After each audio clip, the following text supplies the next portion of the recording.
Olímpia. A cidade-estado conhecida por ser a mais próxima da morada dos deuses, o Monte Olimpo. Fora construída aqui, há muito tempo, quando ainda se acreditava que por estar perto do grande monte sagrado, estariam protegidos pela presença dos deuses. Hoje, já não se crê mais nisso, e a cidade antes considerada um ponto de adoração em especial, agora é apenas mais uma das tantas outras polis. Talvez um ponto de visita para sacerdotes e peregrinos excêntricos. Ela não possui muito de diferente em relação às outras grandes cidades-estados. Uma enorme cidade circundada de uma muralha de pedra. Do lado de fora das muralhas, algumas poucas fazendas espalhadas por entre os campos sem florestas. Essa noite parece tranquila, e o céu está lindo, realçando a brilhosidade das constelações com a escuridão do céu. Poucas nuvens, pouco barulho. A Via Láctea, obra-prima de Hércules, ornamenta o firmamento para o deguste dos admiradores de estrelas. A guarda da cidade caminha por entre os casarões da parte alta e nobre, a Acrópole, enquanto alguns outros se concentram nos entornos das muralhas. Em cima de um dos postos sobre os grandes muros, 2 guardas presenciam o passar da noite de maneira relaxada. Um recruta de aparentemente 17 anos, e um guarda mais velho que aparenta estar nos seus 40 e poucos. Parece que não vamos ter nada para fazer hoje de novo, o jovem afirmou, o queixo apoiado na mão, o olhar perdido nas estrelas. Que os deuses te ouçam, garoto, respondeu rispidamente o guarda mais velho, sem tirar a atenção de um pedaço de madeira que esculpia com uma faca afiada. O senhor acredita mesmo neles, sargento? O mais jovem se virou para ele, surpreso. É só um jeito de falar, retrucou o velho. Uma praga que a gente pega dos nossos pais. O rapaz suspirou, um pouco desapontado. Meu avô jurava ter visto um ciclope perto de Nemeia uma vez. Contava histórias de heróis e monstros. E o único monstro que eu vi este mês foi o cobrador de impostos do Arconte. O velho o cortou rudemente e forçou a faca na madeira. Acredite, garoto, os deuses estão ocupados demais para se importarem conosco. Que existam, que não existam, que se fodam se quer saber. O jovem voltou a encarar o céu, o desânimo pesando em seus ombros. A reação do sargento era a mais comum. As grandes histórias dos heróis agora eram apenas isso, histórias. Foi em meio a seus devaneios que ele percebeu algo estranho. Um feixe de luz cortando o céu noturno, movendo-se com uma velocidade surpreendente em direção ao Monte Olimpo. Ele estreitou os olhos, e então, um reconhecimento animado o fez pular da cadeira. Sim, senhor. Olhe, é o mensageiro. É Hermes. Ele apontou para o rastro dourado com um entusiasmo que não sentia há muito tempo. Pare de baboseira e fique quieto. Recruta. O velho resmungou, sem se dar ao trabalho de olhar. Não, é sério. O senhor precisa ver. Veja, veja. Desesperado para provar seu ponto, ele correu e segurou os ombros do guarda mais velho, balançando. Um movimento brusco fez a faca do homem deslizar, abrindo um corte em sua mão. Argue, seu filho de uma.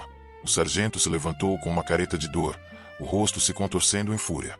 Antes que o recruta pudesse se explicar, um soco violento o atingiu no rosto, arremessando-o contra a parede de pedra da muralha.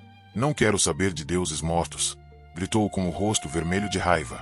Se tem tanto tempo para olhar para o céu, então pegue um esfregão e vá limpar a latrina. E não volte antes de deixá-la brilhando. Sim, senhor. Sinto muito. O rapaz se levantou de maneira desajeitada e correu para as escadas, fugindo da fúria de seu superior. O sargento observou-o sumir, resmungando e procurando um pano para o corte. De repente, sentiu uma corrente de vento passar por ele, um arrepio subindo por sua espinha. Ele se virou, assustado, na direção que o garoto apontara. Não havia nada, apenas o céu quieto e estrelado. Hermes. TCH. Ele resmungou com zombaria, voltando a se sentar. Mas, por um instante, o cinismo em seu rosto deu lugar a uma sombra de dúvida, enquanto o eco de uma presença divina ainda pairava, invisível, no ar da noite. Longe da muralha, o rastro dourado cortava o céu noturno. Para os poucos mortais que o avistavam, era uma estrela cadente, um presságio. Para ele, era apenas o caminho de casa. Hermes, o deus dos mensageiros, movia-se pelo ar não com o esforço de um pássaro, mas com a certeza de uma força da natureza. O vento era seu domínio, um rio invisível pelo qual ele navegava.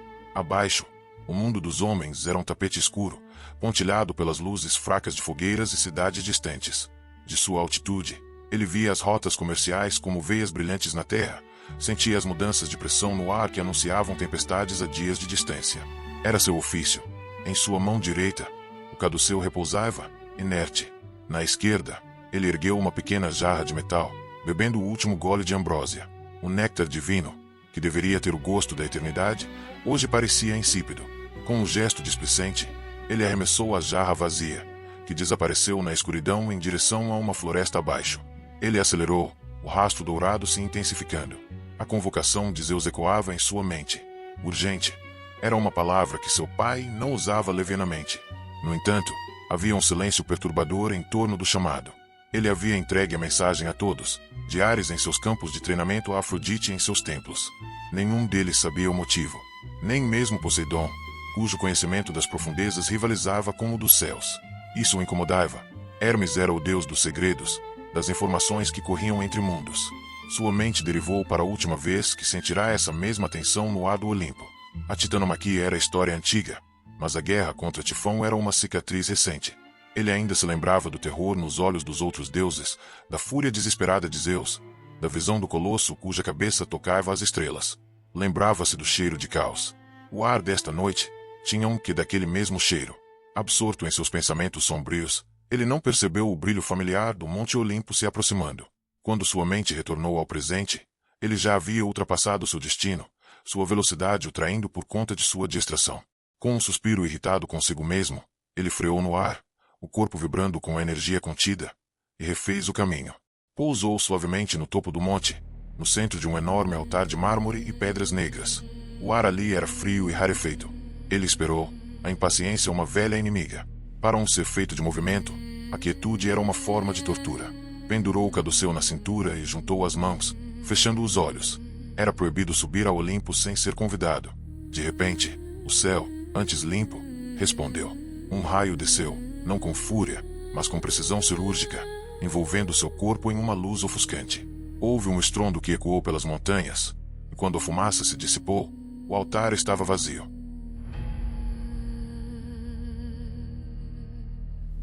Acima do Monte Olimpo, numa espécie de ilha flutuante, está o Olimpo, a morada dos deuses. A ilha, que de alguma forma flutua, possui construções muito bem feitas que são de uso dos deuses, tanto para fins de lazer quanto para outros. Coliseus, grandes prédios, casas e até mesmo jardins enormes. Todos os elementos reunidos dão a esse lugar um aspecto puro e divino. No que parece ser a entrada da grande ilha flutuante, Hermes surgiu. Ele ajeitou a túnica, não para limpar o pó, mas como um ator se preparando para entrar no palco. Compôs o rosto, forçando o vinco de preocupação a se transformar em seu sorriso habitual, a máscara de reverência que todos esperavam dele. Logo, percebeu uma figura familiar um pouco à sua frente, sentado no fragmento de uma pilastra de costas, tocando uma lira. Um rapaz de cabelos loiros e porte magro e esbelto. Era Apolo, mas a melodia que flutuava no ar não era uma de suas composições alegres ou épicas. Era uma canção baixa, melancólica, cheia de notas dissonantes que pareciam se perder na vastidão do Olimpo.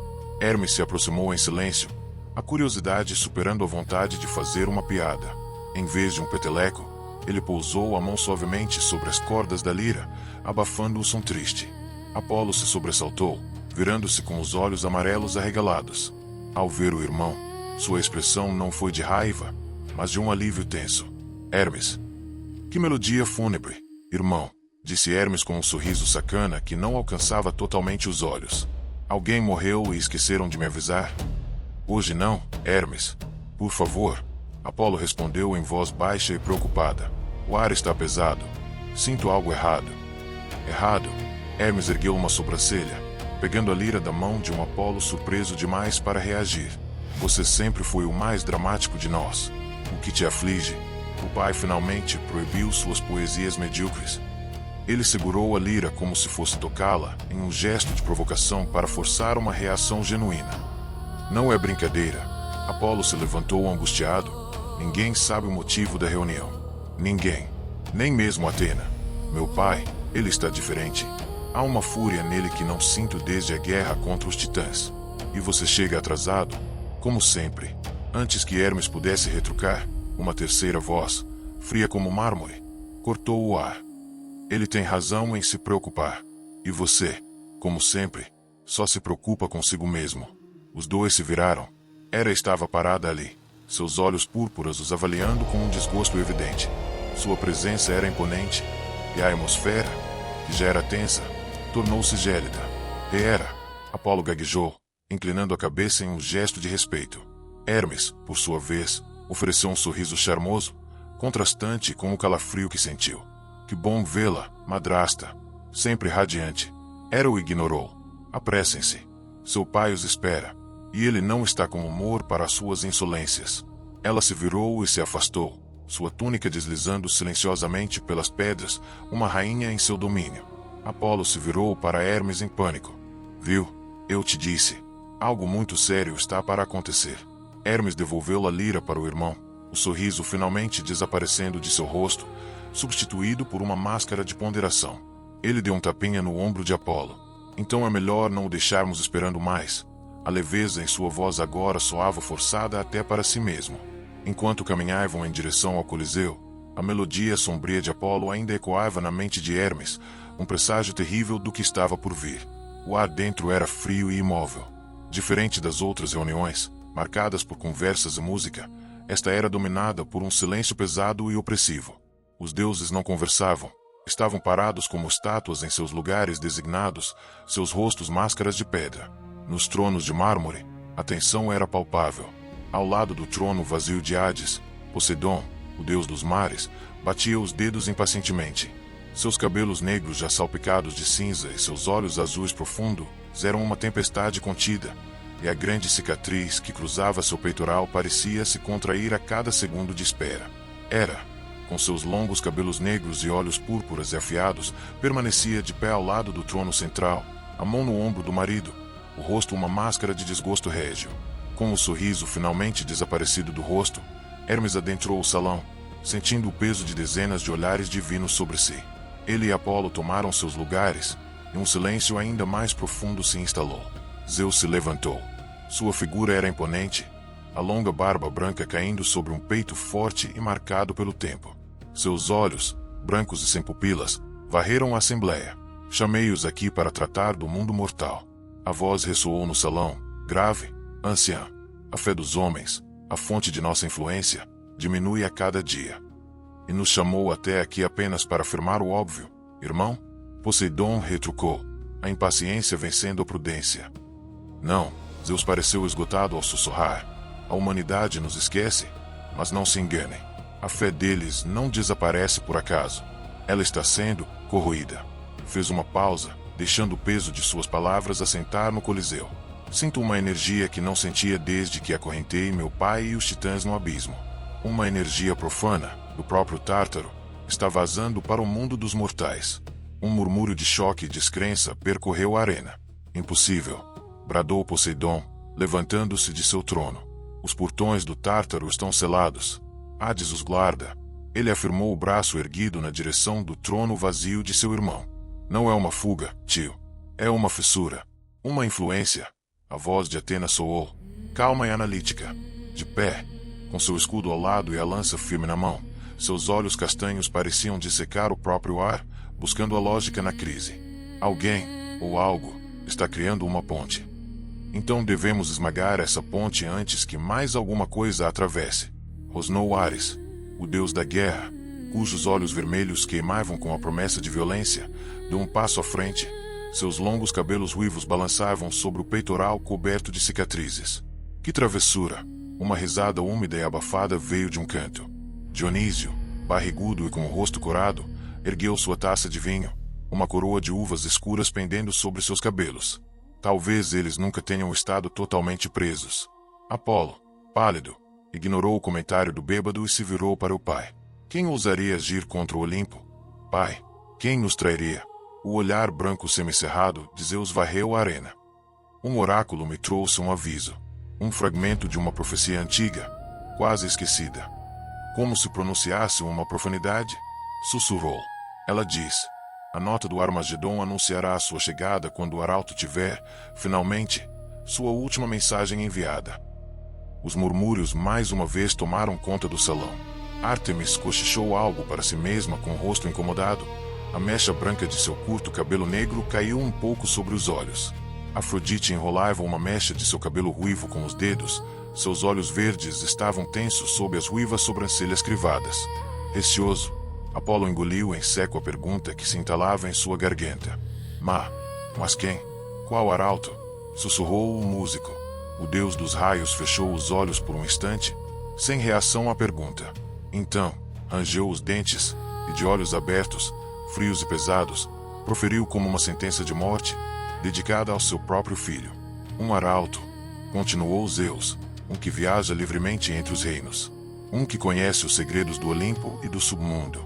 Um que poderia, sob o disfarce de seu ofício, entregar uma mensagem aos nossos inimigos acorrentados, abrindo a fissura que nos ameaça. O silêncio que se seguiu foi absoluto. Todos os olhares se viraram para Hermes, o deus de quiton branco e feições elegantes. Apolo o encarou, a boca entreaberta em horror. Hermes é o traidor. Trovões resvalaram com a fúria do rei vindos de um céu limpo de nuvens. Hermes, alvo de todo o panteão, encontrou o olhar furioso de seu pai. Para o completo espanto de todos, sorriu. Um sorriso que não continha alegria, mas a descrença jocosa de que realmente havia escutado aquilo.